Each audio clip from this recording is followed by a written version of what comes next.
especificamente sobre o que valeu o sacrifício de Jesus.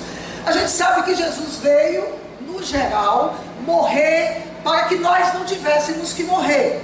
O pecado que eu havia contraído, o pecado que você havia contraído, que Adão contraiu, nós não estamos pagando pelo pecado de Adão, nós não estamos pagando pelo pecado de Eva, nem pelo pecado de todos aqueles homens que foram, que existiram no início. Nós estamos pagando, ou melhor, nós teríamos que pagar pelo nosso pecado. Há muitas pessoas que dizem, Adão que é o culpado e eu tenho que pagar. Foi Adão que deixou a morte entrar aqui no mundo e agora eu tenho que morrer. Foi Adão que deixou o pecado entrar e agora eu é que teria que ser condenado. A culpa é de Adão, a culpa não é minha. Adão não veio aqui no nosso dia para pecar no meu lugar. Ele não veio para pecar no seu lugar. Você pecou porque você quis. Você fez uso de uma liberdade que Deus te deu para fazer aquilo que é errado. Porque o que é que significa, na verdade, pecado? A palavra pecado, no sentido literal, ela significa errar o alvo. É como se você quisesse acertar e você errasse. Você tem aqui uma meta, você tem algo para poder alcançar, mas você sai, desvirtua. A tua seta não atinge o teu objetivo, mas sai.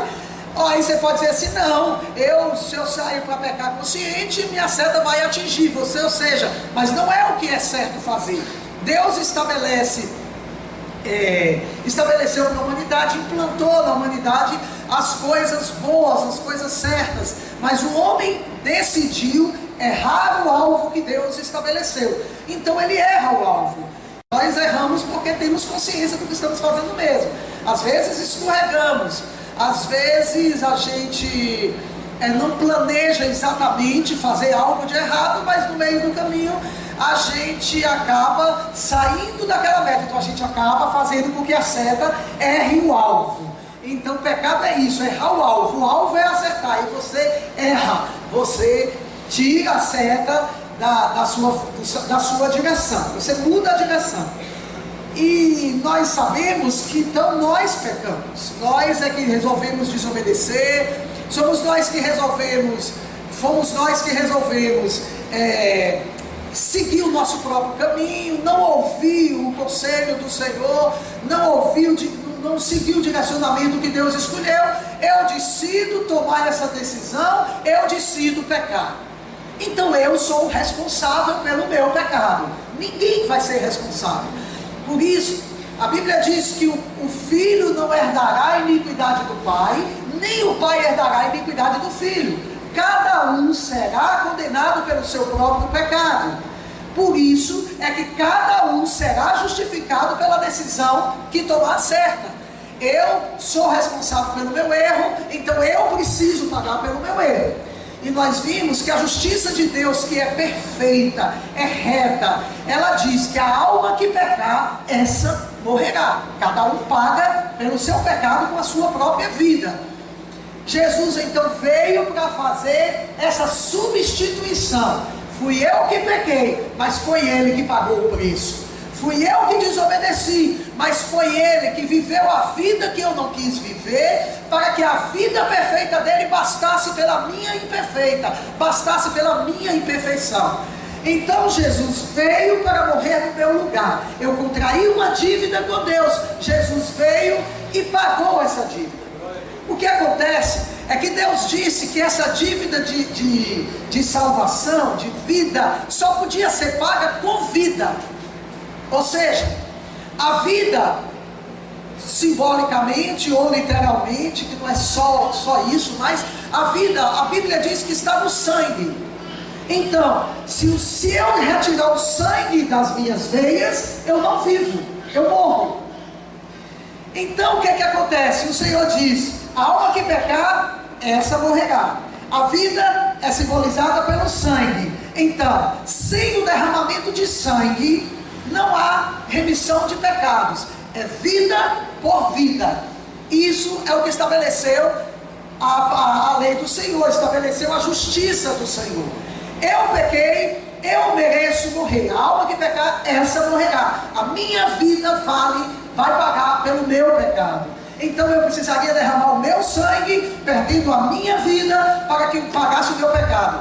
Isso fisicamente, porém espiritualmente, a minha vida, o meu sangue derramado não seria o bastante para poder pagar no sentido espiritual. Então eu teria, além de morrer, que ir para o inferno, passar a eternidade inteira no inferno, porque o meu pecado, a minha vida não foi bastante para pagar, para quitar essa dívida que eu contraí com Deus. Eu não sei se vocês estão conseguindo perceber, entender a seriedade disso. Ferir a santidade de Deus, transgredir o mandamento do Senhor é muito mais grave do que a gente pensa.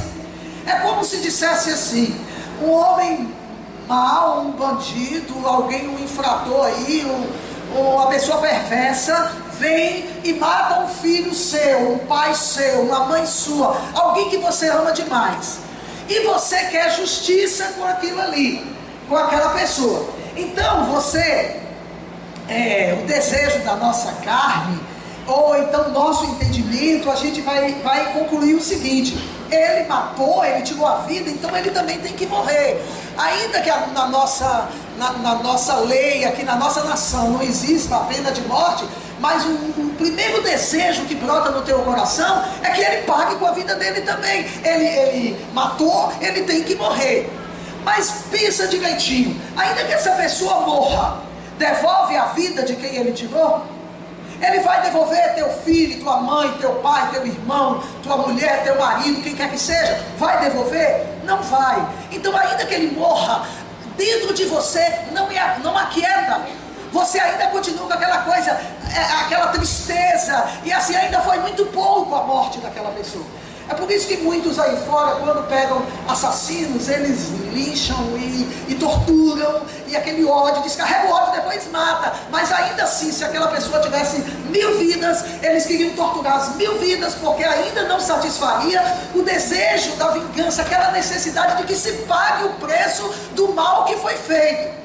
Por isso, a gente tentando ver na nossa limitação, para a gente compreender que o simples fato do derramar o sangue não basta para apagar o pecado que foi cometido, porque o nosso pecado agride a santidade de Deus, agride a santidade daquele que é perfeito, daquele que é eterno, daquele que deu tudo de si para que a gente tivesse o melhor.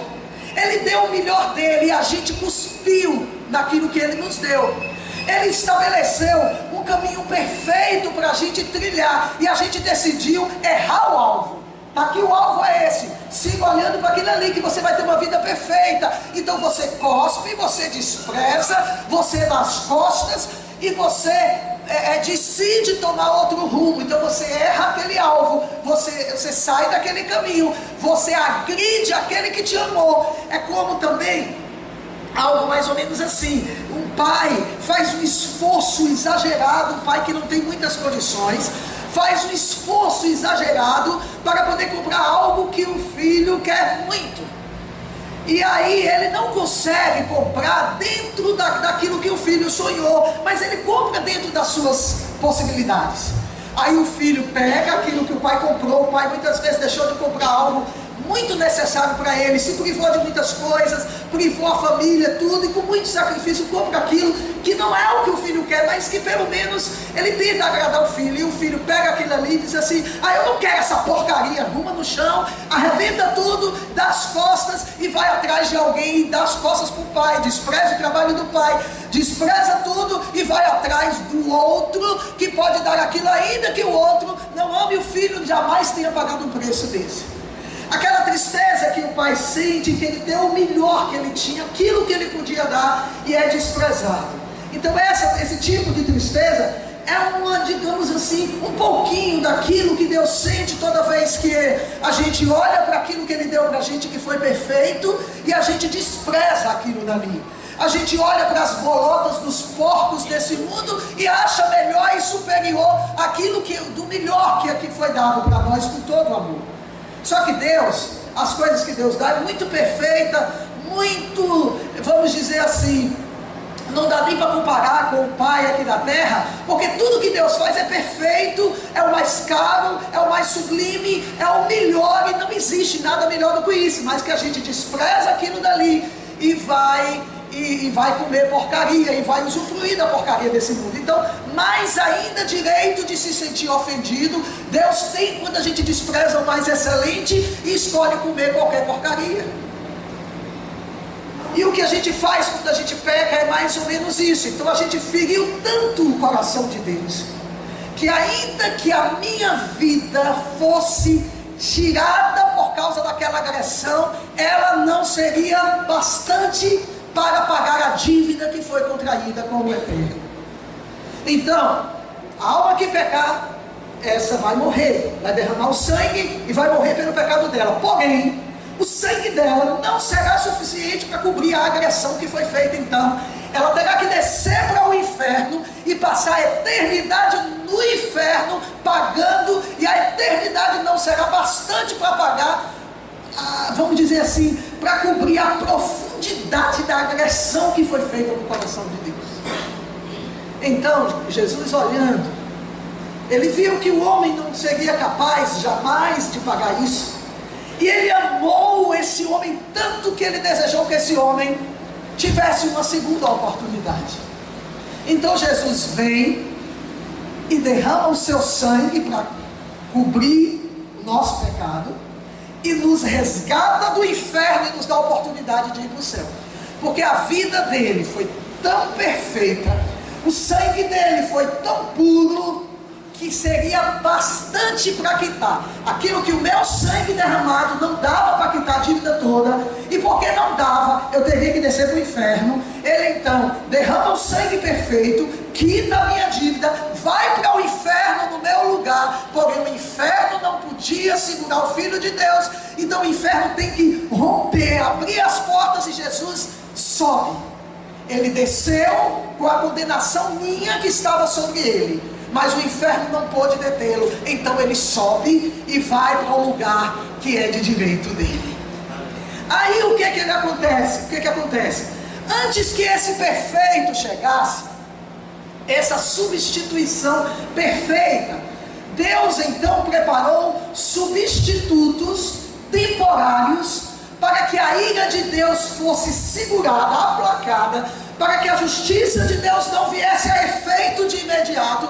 Ele então providenciou substitutos temporários que aplacasse, e que Deus, olhando para aquele sangue apontasse para o Calvário que viria no futuro, e Deus segura a ira dele, porque ele é tão santo, ele é tão santo. A Bíblia diz que ele é tão santo que ele não pode ver o mal, ele não pode ver a vexação, ele não consegue olhar para o pecado. Isso a gente consegue ver na vida de Israel. Observe bem uma coisa: quantas vezes, quem lê o Antigo Testamento, quem conhece a Bíblia, se você não conhece, você está perdendo, você pode até voar aí, mas procure bem, prestar atenção, e chegar em casa você leia a história de Israel passando lá pelo deserto, enquanto Moisés guiava o povo até a terra prometida. Foi uma história de muito sofrimento para Deus, eu digo assim, porque foi um povo tão rebelde, que várias vezes a justiça de Deus gritava dentro dele, e ele ia para poder destruir o povo, mas ele, como o amor anda lado a lado com a justiça, ele mesmo tocava em Moisés, e Moisés se punha de joelho diante do Senhor, ele clamava, e muitas vezes rapidamente ele pegava um animal e mandava que se fizesse a expiação, e apresentava o sangue diante de Deus. Quando Deus olhava para o sangue, Deus segurava a ira e dava mais tempo para o povo, até que chegasse o dia do filho dele vir e ser satisfeito, pago toda a dívida da humanidade. Quer ver um exemplo? E Deus mandou uma praga muito grande no meio do arraial de Israel. As pragas de Deus funcionavam assim: quando chegava, questão de horas, morriam milhares de pessoas. Eu fico às vezes imaginando assim, que praga seria essa? Hoje a gente tem uma praga dessa, que a gente sabe que é o cumprimento da palavra, que é o ebola, que muita gente ficou assombrado, assustado, porque o ebola, cada vez que ela começa a matar pessoas e chega na mídia, as pessoas se apavoram. Aqui chegou nos Estados Unidos um caso, aí teve aqui no Brasil, eu não sei se foi confirmado ou foi abafado, não foi confirmado não. Então todo mundo fica em suspense, porque ele passa tão rápido, que mesmo o corpo morto, durante horas, ele fica latente e ainda contamina, mesmo a pessoa morta. E ele mata muito rápido, a questão, acho que você chega a dias ou horas, há poucos dias, então assim, não se sabe o que fazer, a pessoa fica impotente, só sabe que quem teve contato ali é mãe que cuida do filho, que não sabe que está doente, passou para a mãe, passou para o outro filho e foi passando, e assim alastra. Eu penso que aquelas pragas, como que Deus mandou, como um ebola, talvez um ebola muito mais avançado, vamos dizer assim, muito mais rápido, que a ponto de que a Bíblia diz assim, e aquela praga atingiu o fim do arraial, e morreu em questão de horas 70 mil pessoas, 80 mil pessoas, sabe o que é isso, gente? É muita gente, é uma população inteira que morre, a ponto de que Moisés chegava e dizia assim para Arão, corre e pega um animal, sacrifica e apresenta ao Senhor para que a praga cesse. Aí ele vinha, fazia rápido, e quando Deus olhava para o sangue, a praga cessava. Deus aceitava aquele sacrifício substituto, porque ele olhava para o povo. Alguém pagava o preço, alguém teve ideia de clamar ao Senhor, alguém fazia isso. Outra situação também semelhante, foi na época que o rei Davi chegou e aborreceu ao Senhor. Ele mandou que contasse o povo, chegou para Joabe, o capitão general do seu exército, e disse para Joabe, soma o povo de Israel, eu quero que você numere e saiba exatamente quantas pessoas tem em Israel. Só que acontece que existia na lei de Moisés, e a lei era o que vigorava ali, que todas as vezes que fosse fazer um censo do povo de Deus, tinha que seguir um ritual, eram sacrifícios que eram feitos, e para que, eu não sei qual é o mistério específico, mas Deus sabia, e ele disse, todas as vezes que fosse fazer um censo, então deveria ser feito dessa forma. Eu sei que Deus mandava que fizesse daquela forma, com aqueles sacrifícios. E Joabe chegou para o rei e disse assim, rei, que o Senhor multiplique as pessoas, multiplique muito mais a nação de Israel, os teus súditos. Mas por que o rei se apressa tanto? E ele não quis saber, ele foi um desvario, vamos dizer assim, um escorregão de Davi. Então aí o rei vai, o Joabe vai e começa a contar o povo do jeito do rei, e leva, eu acho que meses contando a nação de Israel, a nação de milhões de pessoas, e ele queria um numerizado. Mas chega a um determinado ponto que Joabe não prossegue e não conta todo o povo. Aí Deus levanta o profeta e diz assim, vai lá e pergunta para Davi, 3 coisas eu te proponho, escolhe uma para que faça. Deus mostra a indignação dele em ter passado por cima dos parâmetros que Deus havia estabelecido, ele na posição de rei, ele no desvario dele, porque Davi era temente, Davi era um adorador, mas todo mundo erra, não tem ninguém perfeito, quem pensa que é perfeito não passa de um arrogante. Todos nós somos frágeis, todos nós somos passíveis de errar, de ter sentimentos que contrariam aquilo que a palavra de Deus coloca. Então Davi escorregou de uma hora dessa, e mandou, e Deus levanta o profeta. Olha que Deus esperou meses para poder mandar falar com Davi. Aí levanta o profeta e diz assim, Davi, assim diz o Senhor, escolhe 3 coisas eu te proponho, escolhe uma para que aconteça por causa do teu pecado. Davi começa a pedir misericórdia, porque o povo não tinha culpa do pecado dele, o pecado foi dele. E aí ele diz assim, 2 Samuel 24:13, então, senta aí.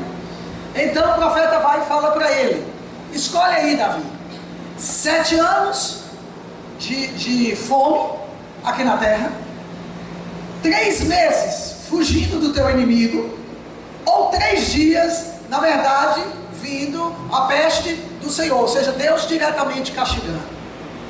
Havia um desespero, 7 anos de fome, exterminaria a nação. Olha o que passou lá no Egito, Deus precisou levantar José para fazer aquilo dali, foi uma catástrofe. 3 meses fugindo do inimigo, Davi só estava acostumado com vitória, E ele sabe exatamente ele sabia exatamente o que um rei não faz com o outro quando está triunfando. E Deus foi claro para ele: não é você pelejando, é você fugindo do inimigo, sendo derrotado. E ele: não. Ou 3 dias a peste consuma, 3 dias só, 24, 48, 72 horas só de peste aqui. Ele parou e aí ele disse assim: veja bem que resposta eu darei ao que me enviou. Ou seja, Deus enviou, Deus já estava vendo qual era a resposta de Davi, mas Gade insiste com ele: veja bem qual é a resposta que você vai me dar, para eu dar para quem me enviou. E aí Davi para e pensa assim, e aí depois ele diz assim: Senhor, caia eu nas mãos de Deus, mas não caia nas mãos do inimigo, porque muitas são as suas misericórdias. Ou seja, ele preferiu cair nas mãos de Deus, porque ele sabia como tocar o coração de Deus. E na hora que ele responde, a praga começou. Gente, foi muita gente, foram milhares de pessoas morrendo, e Davi entrando em desespero e vendo aquilo. Foi o meu pecado, não foi o pecado do povo. Por que esse povo, Senhor, por que não toca em mim? E aí o que acontece? Ele começa então a clamar, e ele vê quando é Deus, então, olha a misericórdia. Eu fico assim: Deus, o Senhor é muito perfeito, é muito amoroso. Deus está virado, gente. Deus está virado com Davi, e a ira de Deus estava exterminando aquele povo. No entanto, ele vai, abre os olhos de Davi e faz Davi ver aonde estava um anjo, um só, com a espada desembainhada, apontando para a terra e ferindo o povo. Um anjo. Questão, olha, Deus deu 3 dias, Deus nem cumpriu os 3 dias. Quando ele viu a quantidade de mortos, aquela carnificina, pessoas morrendo, Deus então é como se dissesse assim: eu tenho que executar a minha justiça e a minha palavra, mas eu sou Deus de misericórdia, eu preciso providenciar um substituto rápido antes que eu extermine a nação de Israel. Então ele vai, ele mesmo contra ele. Não sei se eu poderia pensar assim, mas ele mesmo providenciou algo para impedir a ação dele. Então ele abre os olhos de Davi, e Davi então vê aquele anjo enorme entre o céu e a terra, com a espada desembainhada apontada para Israel. Aí Davi rapidamente, olha como ele sabia tocar o coração de Deus. Ele então chega onde ele viu o anjo, que foi na eira de Ornã, ou na eira de Araúna. Araúna, em 2 Samuel, fala de um nome, em Crônicas fala outro, mas normalmente é porque muitos tinham 2 nomes, ou uma versão e outra. Uma fala a eira de Ornã e a eira de Araúna. Em um livro fala um, no outro livro fala outro nome. Aí então ele diz, quando ele viu a eira, ele corre para o dono daquele pedaço de terra onde ele viu o anjo. Olha como ele quis fazer tudo perfeito. Ele não providenciou rápido assim, pega um animal e mata rápido, apresenta o sangue. Não, ele quis fazer tudo perfeito, porque ele sabe que Deus é um Deus perfeito, é um Deus que olha para esses tipos, e ele honrava tudo isso. Então ele foi para Araúna e disse assim: me vende esse pedaço de terra, aonde o anjo se manifestou, me vende esse pedaço de terra, para que eu possa oferecer sacrifícios ao Senhor meu Deus. Aí Araúna vai e fala para ele: mas rei, toda a terra está diante de ti, escolhe o que você quer, é teu. Ele disse: não, eu quero saber o preço. Não, rei. Ele disse: não, eu não oferecerei ao meu Deus sacrifício que nada me custe, eu só ofereço algo que me custe. Então ele disse: tudo bem, isso aí custa tanto. Ele pagou, e ele disse: olha os animais. Não, ele tira então do melhor, naquele lugar onde o anjo estava agindo. Ele vai, chama o sacerdote, ele sacrifica e apresenta o sangue. Então Deus, vendo o sangue, a ira de Deus foi aplacada, porque mostrando o sangue, ele olhava, ele já, vamos dizer assim, já doía no coração de Deus o sacrifício de Jesus antes mesmo de acontecer. Então ele vendo o sangue, aquele animal substituto por aquele pecado, ele então olhou, e o sangue de Jesus bastava lá na frente. O Senhor então ordenou ao anjo: cesse a praga. O anjo recolheu a espada e colocou a espada na bainha. A praga cessou, ninguém mais morreu daquela praga, só pelo um um sacrifício de alguém que soube reconhecer o valor que tinha. Gente, se nós tivéssemos ideia do valor do sangue de Jesus sobre as nossas vidas, a gente não faria o que faz. Nós não seríamos pessoas tão ruins, pessoas tão duras, pessoas tão egoístas que só pensam no seu bem-estar, no seu querer, na sua satisfação. Quanto que custou para que hoje eu pudesse ter toda a minha iniquidade apagada? Quanto custou para Deus poder perdoar todo mundo? Quanto que tocou no coração de Deus o sacrifício de Jesus? Aquele sangue tinha muito significado. Aqueles animais substitutos poderiam parecer aos olhos de qualquer pessoa aí: ai, peraí, tanto animalzinho inocente, que coisa, matar tanto animal, que isso, Deus é mau. Não, aquilo falava para Deus sobre o filho dele que doía demais. Então Deus soube escolher cada um desses animais e especificar muitas situações onde as pessoas deveriam sacrificar para ter o seu pecado coberto, para providenciar um sangue de um animal substituto temporário até que o perfeito viesse e derramasse o seu sangue. Por isso, então ele colocava, quem lê, aí tem gente que não gosta de ler o livro de Levítico, ai que coisa chata, ai quando alguém pecar assim, vai pegar um animal desse jeito tal, oferecerá, vai pegar do sangue, toca na orelha, toca não sei aonde, esparce sobre a... Ai, que coisa chata, lê o livro de Levítico, lê os outros livros do Antigo Testamento, fala de sacrifício, o que eu aprendo com isso? Isso não me acrescenta nada. Engano seu. Isso fala da perfeição, quanto sangue precisou ser derramado para poder cumprir, que a misericórdia de Deus foi tão grande sobre a tua vida, que Ele providenciou esse substituto ao longo de muitos anos, de milênios, até que Jesus viesse e nunca mais precisasse derramar sangue de outro animal. Era só uma forma de Deus olhar e o homem entender que ele precisava de um substituto, porque senão ele não só morreria, como teria que ir para o inferno, e mesmo no inferno não teria condições de pagar o pecado que ele fez, a agressão que ele fez à santidade de Deus, porque Deus é tão perfeito que uma agressão só faz com que a eternidade não baste para poder pagar, para a pessoa sofrendo na eternidade, não baste para poder pagar aquilo que ele fez no coração do Todo-Poderoso. Por isso, a gente precisa pensar duas vezes antes de agredir o coração de Deus, antes de entristecer o coração de Deus.